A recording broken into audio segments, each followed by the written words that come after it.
السلام عليكم ورحمة الله وبركاته. دمان أصحابتي ذا ملك استقل سعتانين أدبين السلامية إن حبيب وناكسن سنة قبل ما يسونك وحى مرتين ولا شيء فعسن أو أنتي قف إن بدك شقيسي أرمها جناحسية أونلاين كا runtii waxaan ognahay waqti xaadirkan in online uu yahay waxyaabaha la wareegi doona adduunka qof kasta oo ganacsada ah runtii waxaan ognahay dadka hadda adduunka maaqabanka ah inay yihiin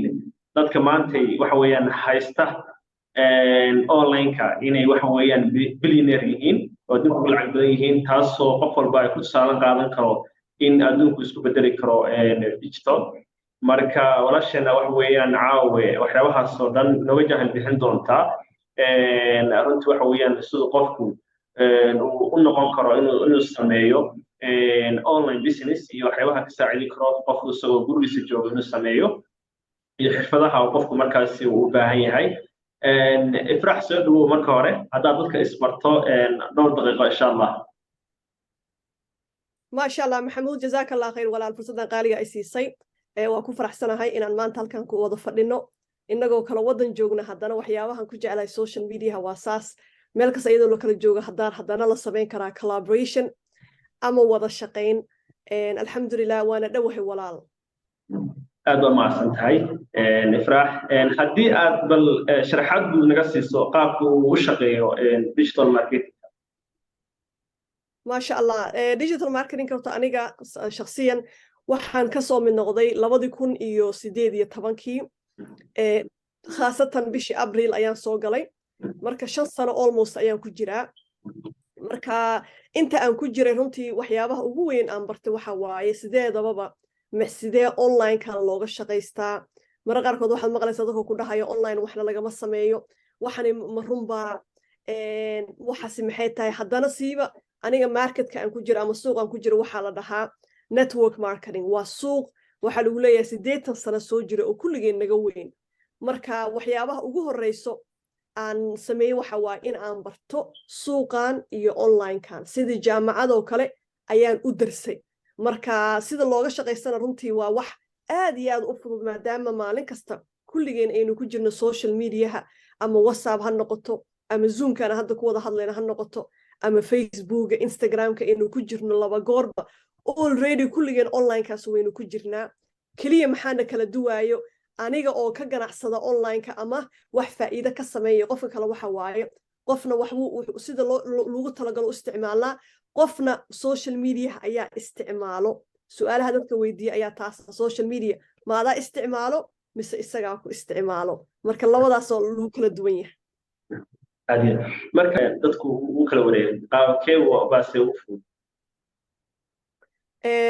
qaabka network marketing ka mise online business oo dhan ayaa ka wadaa online business noocyal badan dadku waxa ugu fudud ay dadka badankood yaqaanaan waxa waaye YouTube hadda TikTok dad badan waxa arkaysa Soomaali boqolaalo kun ay ku xiran tahay su'aashu waxa waa dhaqaale ma ka sameeyaan TikTok dhaqaale laga sameeyaa YouTube dhaqaale laga sameeyaa waxa jirto wax ay dhahaan blogging freelancing waxyaabo badan baa jira laakiin aniga waxaas khibrad uma leeyahay wali kaliyaata marka yaa ka faa'iideysan kara isleedahay oo qof nooceeya ayaa ka faa'iideysan kara oo arrinkan bilaabi kara su'aal aad u fiican qof walba waxyaabahan ku jeclahay suuqeena waxa waaye waa equal opportunity waa fursad loo wada siman yahay yar iyo weyn kii wax jaamacad bartay iyo kii aan baran haddaad social media mar ku jirto waanu ku jirnaa kulligeen taleefonna aad haysatid everybody ayaa ka shaqaysan kara marka ma jirto xirfad gooni lagaaga baahan yahay ama license gooni lagaaga baahan yahay waa wax everybody qof kasta uu ka ganacsan karo masha Allah marka qofka maxaa looga baahan yahay isleedahay ma shahada looga baahan yahay ma inuu xirfad bartaa looga baahan yahay ma inuu tababar qaata looga baahan yahay aad iyo aad saa ku sheegay haba yaraatay xirfad lagaaga baahan yahay ma leh waxbarasho gooni lagaaga baahan yahay ma leh license gooni lagaaga baahan yahay ma leh kaliya maxaa lagaaga baahan yahay annaga hal hees waxaa noo ah if you have the will we have the way hadday kaa go'an tahay waxana inaad ka mari dhalisid jidka ayaynu ku heynaa tababarkii annagaa ku siinayno trainingkii annagaa ku siinayno adiga keliya maxaa lagaaga baahanyaa wixii aad baratay inaad ku suuq tagtid oo dadkii la wadaagtid dabcan maadaamuu yahay ganacsi oo dhan maxaa lagaaga baahan yahay dhaqaalo so wax yaroo dhaqaalaha ayaa ku darsanaysaa dhaqaalaha ku darsatidna alaabaa lagu siinaa websitena waa ku helaysaa waa ku shirtagaysaa hadhowtina maasha Allah marka idinkaa dadka ka caawiyo inaad tababaro siisaaniin suuq qofku waxa way suuq u fahmo aad iyo aad wala caadi innaga tiimkeena Soomaalida wax allaale wuxuu company-geena af English uu tababar ku bixiyo afkeena hooyo ayaynu ku bedelnaa ganacsiga xataa afkeena hooyo ayaynu ku soo bandhignaa hadda beriyo kala du ilaahay maalin jimco ah live aniga ayaa sharxayo maalinta talaadada live ayaan u sharxinaa markay tahay 9 p.m. East Africa time marka waxaasoo dhan waa lagu sameynaa adiga un maxaa u imaanaysaa buugii qalinkaagii iyo shaqo adoo diyaar u ah maasha Allah marka qofkana idinka haga oo mentor u noqdo inuu helo qof haga inuu helo aad iyo aad walaal qof waliba oo naga mid noqdo waxaan u sameynaa qol la dhaho my 5 support ay ku jiraan 5 qof aniga ka mid ahay oo liidarayaasha ugu soo sarreysa ah oo 24 saacadood wax alaala waxaa su'aal dhigtid lagaaga jawaabayo soo waa lagu hagayaa inta bal lagu soo dhex tuuro laguma dhahayo ka dabaalo aad soo marka dhalinyarada waddankeena jooga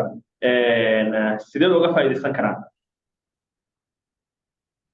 waxay uga faa'iideysan karaan waxa waaye in ay la xiriiraan qof company-ga ku jiro soo company-gan kaliya ma soo gali karto waxa u baahan tahay referral partner qof ku soo bandhigay ayaa u baahan tahay labo maxaad u baahan tahay dhaqaalaha lagu galaayo dhaqaalo laba nooc lagu galaa noocna waxa waaye $300 midna waa $1,000 midka adiga markaas jeebkaaga fiirinaya ku fiican ayaa soo diyaarsanaysaa that's it inta kale anaga kula sameynayna registrationkii tababarkii alaabtii waxay tahay macnaheedii waxaasoo dhan waa lagu sameynaa adiga labadaas un baa la imaanaysaa dhaqaalihii yaraa iyo qof tiimkiisa leader kuu noqonayo wayna buuxaano haddaani tiimkayga keliya ayaa 30 waddan jooga soo meel kasta ayay joogaan qof aad ku biiri kartid oo hadhowtina ku hagaaya insha Allah masha Allah marka qofka dhalinyarta ay ku soo biirayaan marka hore waa inuu helaa qof uu shirkadda ku jira oo kala xiriiro qofkaas markaas haga qaabku markaas uu marayo si fiican aad iyo aad marka su'aasha waxa waaye dhalinyarta oo aad talo soo jeedinaysid يعني سيدة دلنيرة ما أنت جوجا الصومالية وضنا كين ما دام أجنها هاي إن دلنيرة بدنا وحوي دولة أي سمح بك عاو وقفر بوسوي سكوت في السنة هاي دلنيرتنا أو بحنت هاي ميلا أي نروت وحوي أنا كوكرين كران من تقال هذا مركا سيدة قفكو وقبل حكرة يا أسلام هاي دلنيرتها جمبرنات وقبل حكرة يا أسلام دلنيرة الصومالية aad iyo aad waxyaabaha ani tiimkeena ku hamina waxa waaye in dhalinyarta Soomaaliyeed badankood dad waxa waaye dad la biil ayaa loo diraa waxaan ku haminayna waxa waaye ganacsigan oo kala markay ka ganacsadaan in ay ayaga biil diri doonaan waxay company-gan ka sameeyeen ay ku biilan doonaan family-gooda already waynu sameynaa hadda tiimkeena xisaamo leh hooyooyin ilmo ciyaal korsanaya gurigooda joogo ayaa ka ganacsado markaas ay hadhowta biilka bixiyaan jaamacadda ciyaalka bixinayaan dharkoodii ciidoodii ilaa iyo wadankii lacag hooyo u diraayaan marka kan dhan ama mall email ay dhahnaa anaga markii qofka website-ka loo furo oo socda kaliya maxaa naga maqan fahamkii waxa marka aniga tiimkeena diiradda u saarna waxa waaye afkeena hooyo dadka inaynu ku gaarsiino Friday Facebook live jimca kasta sameeyaa 22 ayaa nagu xiran waxa waa inay fahmaan markaynu fahanno waxaan aaminsanahay faqriyo dhan inayna uga bixi doono dhalinyaradeena meelaha ugu sareysa milyaneerada ugu sareysa company-geena inay noqon doonaan hadduu Ilaahay idmo su'aasha kale inta wax ku leedahay sidee u kala maareysaa yani waqtigaaga arrimaha shaqooyinka iyo waxbarashada iyo maadaama wadankii inta badan waxa arkaysa su'aalaha inta badan dadka cawdaanin inaysan hawlihii guriga isa kala maareyn karin marka bal hadda u faa'iideyso dhammaan sida khaasatan gabdhaha الأركع إن شاء الله. آدي waxa ugu horeyso qofka inuu fahmo waxa waaye ama gabar ahoo ama wiil ahoo ama hooyo ahoo ama arday ahoo waxa waaye qofka bini aadanka inuu haysto maalintii 24 saacadood labaatan iyo afartan saacadood qof naga mid ah oo loo badiyey ama loo yareeyey ma laha soo markaa fiirisid adduunka dadka ka salgaaray waxay isxasuusinaysaa dadkaas inay haystaan the same time 24 hours qof lagu dara malay bilyaneer ahoo waxaa doonta ahoo lama kala jecla ilaahay subxaana watacaala wuxuu u sameeyey maalintii waagii baryay ilaa gobolka dhaco 12 saacadood habeenkii 12 saacadood ilaahay ayaa design gareeyay soo qofka marka waxaa loo baahan yahay inuu isweydiiyo dadkaas adduunka ka salgaaray sidoodoo kale arday waaye shaqaalo waaye waalid waaye hebelow kale waaye sidee uga salgaareen saa sheegtay waxa kaliya kala duwaaya waxa waaye sida waqtigooda ay u maareeyeen soo aniga waxyaabahan dadka kula taliya waxa waaye saacad walba hadda aniga kalendarkayga haddaa ku tuso ayaan dhaweyd gabar baa appointment ii qabsanaysa kalendarkaas soo saara waxay tiri oh my god ma u fiirin karaa why wax ku qoran saacad kasta waxa aan samaynayo waan aqaanaa soo taasi qofka markuu xisaabtamaayo diinteenaan nafarta in la xisaabtamo shanta waqti salaada maxaana lagu soo dejiyey in la fahansiiyo muhiimadda ay leedahay waqtiga so every hour maxaa sameynaya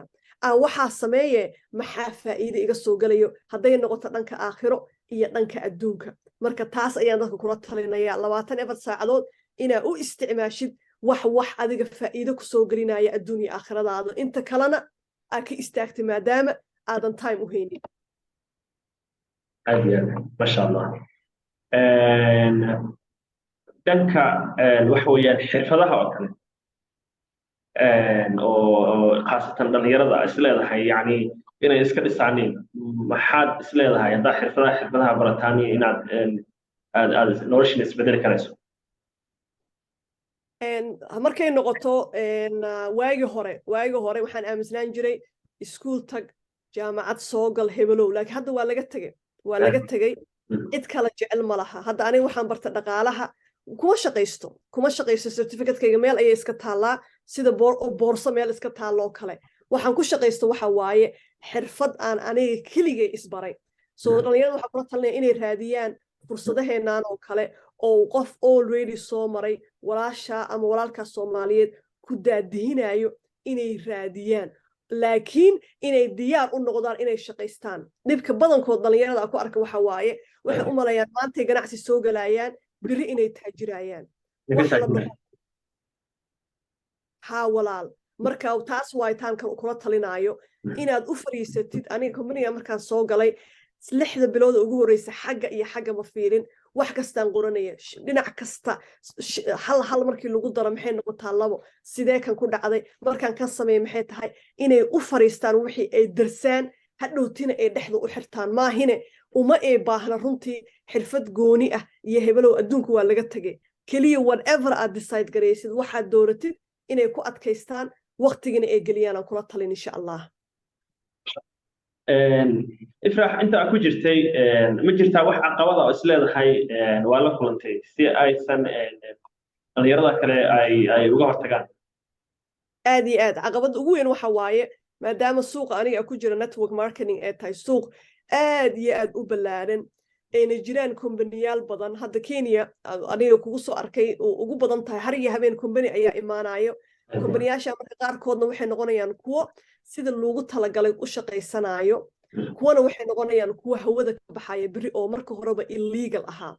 so maadaama dadkii ay ka fahansan yihiin fikrad aad iyo aad u xun markay noqoto network marketing ama MLM sanadka ugu horeeyay wax kala ma sameynin dadka inaan u sameeyo awareness ama wacyigelin aan fahansiiyo waxa ay tahay so caqabada ugu horeysa waxa waaye dadkii waxaan isdhahay wax ka iibi maxaan ka iibiyaa kombanigii iyo waxaan sameynayo suuqa ku jiro aysan aaminsaneynba soo dhalinyarada hadda markaba soo galaysa ama qof kastoo soo galaayo way ku dhici kartaa because weli banaanka waxa ka baxday fikrad xun ah marka inay u diyaar garoowaan dad badan ay dhihi doonaan waxani waa wixii scam-ka ahaa waa wixii la isku dhici jiray 10 sano shaqo dawladeed oo permanent aan haysta ayaan uga fariistay dabcan ma aha scam waa wax la taaban karo kaliya maxaan u duwanahay dadka oo intay soo galaan ka cararaya aniga waxa waay aniga waan darsay waan bartay waa waxa u dhaxayay waxani waa inaad daristaan sida hadhowta ugu adkaysatay insha Allah ma sha Allah dhalinyarteena wadanka jooga inta badan waxay jecel yihiin yani wax oo ay bil oo kale ay ku taajirayaan oo kale maxaafiis uu fariiso isleeyahay taasoo lacag ka qaado so dhammaanteen dhalinyarta haddii la dhaho oo boqolkiiba 60 boqolkiiba 70 wuxuu ku fikiray inuu xafiis fariisto so dhammaanteen xafiiskan ma wada qaado inaan dhammaanteen waxa weeyaan raadino xirfado kala duwan qof walba waxa weeyaan meel galo dhalinyartii loo keeno waxyaabo ay wadankooda uga faa'iideysan karaan shirkadaha sidoo kale idinkana rajaynaya inaad wadankii geysaan waxa weeye ay dhalinyaradu insha Allah ay ka faa'iideystaaniin waxa waaye inta badan oo aniga hadeer wadanka inta aan joogay wada inta adigu meelaha 20 sano wadanka joogay 20 sano oo aan wadanka aan joogay waxyaabaha ugu badan oo aniga aan hadda iska hadlo caqabadaha ah oo dhalinyarada inta badan haysata waxa waaye waa xirfad la'aan wadanka ma jirto dawladdiina kama taageerayso in ay dhalinyartii waxa weeye xirfado siiso mana jiraan in dad oo gaaro xirfadaha waxyaabahaas lacag lagu bixiyo dhalinyartii si free lagu baro marka insha Allah idinkan waxaan rajeynayaa inaad dhalinyarada insha Allah u faa'iideyn doontiin haddii insha Allah aan soo koobno tala ahaan dhalinyarada maadaama meel badan soo martay Africa Asia Europe haddana America aad joogto maxaa tala ahaan dhalinyarada aad u soo jeedin lahayd haddaad dhalinyarada nafahaan yani qalbiyan ula hadasho maxaad ku motivate lahayd haddaa wax yar dib ugu noqdo walaal markay noqoto ganacsiga ama iyo maxay ku kala duwan yihiin ganacsi qofka inuu sameeyo sidaan oo kale iyo xafiis inuu fariisto waa runta fursadda xafiis lagu fariisanayo aad iyo aad u yartaa midda kale kombaniyaashi badankooda hadeertaan meel kasta waxaa ka jirta lay off inaad dawlad u shaqaysid maahine waa la sii deynayaa so wax haba yaraatee oo maanta la isku halayn karo waxa waaye in Soomaali waxay ku maamaadaa biyo gacmahaaga ayaa looga dhargaa qof waliba inuu asaga isku tashto inuu raadiyo fursad u ogolaanaysa bariiskiisa inuu soo dhacsado haddana dad kale u faa'iideyn kara so annaga waxyaabahan ku faraxsannahay waxa waaye waxaynu noqonnay inaynu noqonno fursaddii closing the gap waxa u dhaxay gaabka u dhaxeeya dhalinyaradii iyo fursadihii inaynu soo xirno waxaa tiri wadanka hooyageeye waa hore ayaynu geynay hadday noqoto Hargeysa hadday noqoto Muqdisho Kismaayo wadankii meel kasta ayaynu geynay Afrikana meel kasta ayaynu ka joognaa soo taasi shaqadeena waa ka soo baxnay adinka waxa lagaaga baahan yahay qof adiga oo kale ah fursadaan oo kale markaa maqashid inaa inta kale la wadaagtid hadduu qofkii la aamuso waxyaabaha tiim ka waaniye waxa waaye diinteena waxay qabtaan naftaada waxa la jecelo walaalaha inuu ka aamuso maaha qofka uu dhaho war waxaana soo arkay kaaliya inuu ka faa'iideysano so taas aan kula talinayaa intiina already og xisaab male ma tirin kar ilaa 200 oo qof ayaa Nairobi Kenya kula soo kulmay 200 hadday 200 oo kale sii gaarsiiyaan fursadaan oo kale dan 100% wax way isbedelayaan so inaga nuguma yara dadaal idinka intiina kale ayaa linkaga baahan inay soo gudbidaan gunaanadkii gabagabadii hadday noqoto talo iyo tusaale maxaan uga tagayaa ugu dambeyn dhalinyarada Soomaaliyeed waxaa rabaa inaan xasuusiyo adduunkii si toos ayuu isku bedelay 2020 kadib wax waliba waxay galeen online hadda kombaniyyaasha ugu waaweyn oo Canada jooga ayaan dhaweyd waxa lagu dhawaajiyay by the way ani Mareykanka jooga Canada jooga inkastoo isku mid aan nahay daris inuu nahay Canada kombaniyyaasha ugu waaweyn oo jooga waxay ku dhawaaqeen in boqolkiiba 50% ay sameynayaan lay off dadka ay kala dirayaan meeshay Canada 50% shaqo la'aan istaagayaan maxaa moodaa dadkii Afrika jooga already shaqadii ay ku yareen marka qofka inuu aqligiisa fiiriyo isticmaalo waxa waaye shaqo isku haleenin dawlad uusan isku haleenin qof banaanka wax uga soo diraayo kiskii biilaya xataa markuu biri shaqo waayo eber ayuu noqonayaa sanadkaana waxa lagu leeyahay 2023 in allaale inta economist dhaqaalaha ama saadiyaalayaasha ah in adduunka uu gali doono cariiri aad iyo aad u daran ilaahay subxaanahu wa ta'aala cariirina ma geliyo so maanta maalin ka fiican ma leh uu dadka u soo jileecaan online business kiya marka kala baahad weyn oo malaayiin kombaniyaal ay jiraan kombaniyaasha marka aad diirada saaraysaan waxa waaye kombani kow hadda keena wuxuu jiraa 18 sano bisha Abriil soo socota ayaa 19 sano gaaraynaa waa kombani haya alaab itus oo itaabsi oo maanta aadan dhehaynin wixii aan sameeyay dadka aan ka gaday tayo ma leedahay waa alaab tayo leh maxaa kale training iyo tababarkii waa lagu siinayaa so waa waxaagi wax lagu dar dhan kasta waan ka tiirinay kaliya maxaa lagaaga baahan yahay qalbi saliima in aad la imaatid waxaas yarkaayo investmentiga abalka horeba dhalinyaradeenna maalin kasta way tahriibaan intaasoo kunoo dooro ayaa laga bixiyaa 300 oo company ku furatid oo adiga iyo qoyskaaga iyo familigaaga iyo dad badanna faa'iidi karaan way u qalantaa marka taas ayaan kula talinayaa company la yaqaan inay raadsadaan iyo dad la shaqeynaya sida inagoo kala raadsadaan aysan ku tashan shaqo kale iyo biil loo soo diraayo insha allah ifraax dhalinyarada u baahan tiimkayga hadda 2,000 maraya 30 wadan aynu joognaa kulligan wax kale kama shaqeyno walaalaha Soomaaliyeed meel kasta ay joogaan siiba dhalinyarada iyo haweenka dadka fursadda yar inaynu ku faa'iideyno insha allah marka diyaar idin nahay 9 p.m. marka idin tahay Kenya time ama Soomaaliya time-na waxaan live u sharaxnaa saa idin sheegay maalinta Talaadada iyo Jimcaha insha allah masha allah waxaan keenno xorriyadaha qofka uu helayo markuu ku soo biiro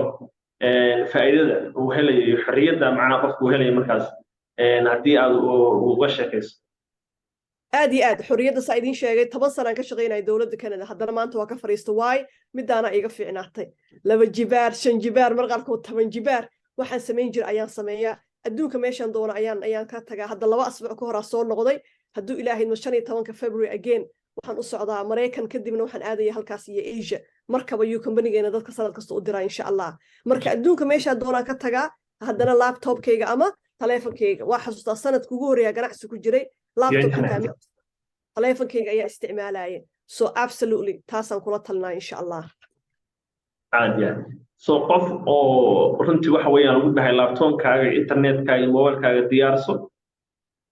adoo jiifana lacag samee waddanka aragtina tag waxa waaye runtii wax aad u qaaliya kaliya wuxuu u baahan tahay dadaal qofku waxa weeyaan waqti ugu bixiyo oo dadaal uu sameeyo kadib waxa natiijada dhalaysaa laakiin haddii waxa weeyaan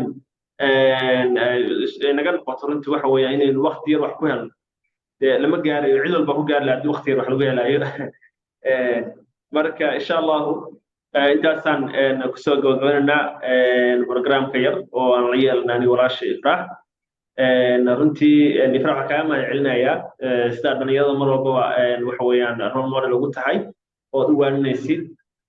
insha allah marka intaasaan kusoo gabagabeynaa insha allah adiga mudo walaal adigana waa maasantahay saa ku sheegay xil ayaa ku saaran maanta laga bilaabo inaad dhalinyarada qof allaala qofka taqaan nagu soo xirto tiraada halkaas fursad laga sheegay halkaas taga insha allah thank you shaqadan ana haysid videogaana markuu soo baxo insha allah ayaan walaalo badan la wadaagi doonaa jazakallahu khayr السلام عليكم